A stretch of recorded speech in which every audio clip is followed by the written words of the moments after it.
What's cracking? It's your homie Ice Cube. Just wanted to address a few things. Everybody been checking out the internet. My man Katt Williams. First of all, I just want to say, we shot that movie over 20 years ago. So, people have different perspectives, and it's been a long time. I also want to say, every comedian that I've worked with, every comedian that I've put in a movie, I only put them in the movie because I thought they was funny. I thought they was perfect for the part. I tried to put them in a position to win. That's what it's all about, I look at from, Chris Tucker and Bernie Mac and Mike Epps, Katt Williams, Ricky Smiley, Michael Blackson, Cedric, Kevin Hart. All these guys I know are funny as hell. I didn't discover them. They were doing their stand-up or doing their thing, and I knew that they were great and that they could act, and that if I have an opportunity, I was gonna give them an opportunity. To me, that's what it's all about. Far as specific things, Katt was 100 on a few things.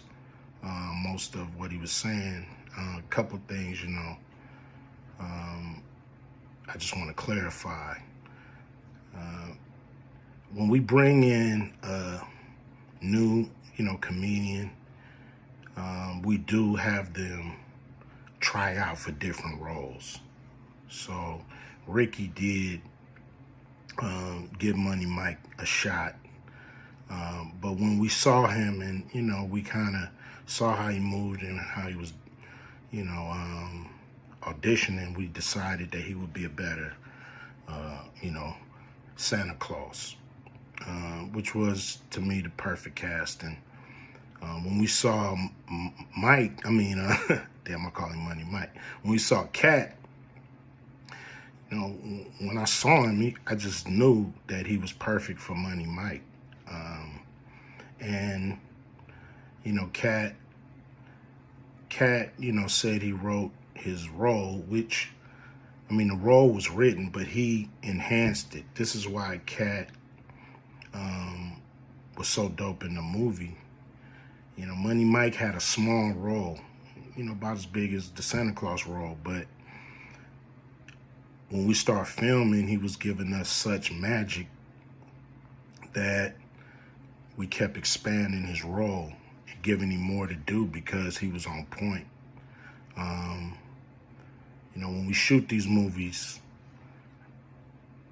for one, the scripts are fire, or they wouldn't even do it. The scripts are laugh out funny. But we shoot the script, but once we get what we need from the script, we let the comedians ad-lib, riff, play with the words, do their thing. We give them a take where they can, or 2, 3 takes where they can go off and do what they feel.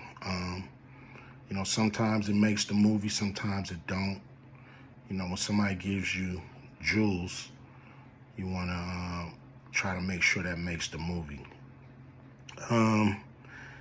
So in the movie, there's second thing I want to clear up. I would never shoot a rape scene in a movie, especially like Friday, where you actually see this happening on camera.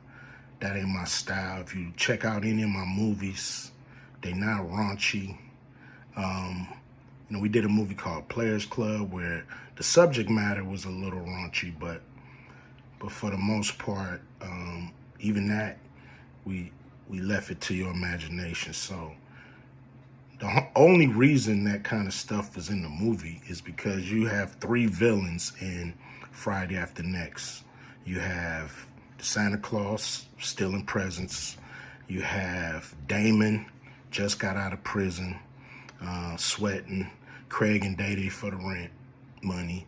And then you have Money Mike, you know, a pimp that treats his woman, you know, like a property. So Craig is always fighting the villains in the movie, you know, from the Joker brothers to Debo. And so we already had Craig fighting Santa Claus. And the only real way to get rid of the other two villains was to have them go against each other. And the plier joke was always in the script. You know, it was never, we would never ever show that. You know, that's not my style if you look at any of my movies. So, you know, that was never a discussion. You know, we, you know, at that point in everybody's career, you know, we would listen to a certain extent, but we wasn't gonna change the movie for any actor. You know, we do what we feel, and if it was a rape scene, it would have been in the movie. It was no reason not to shoot it.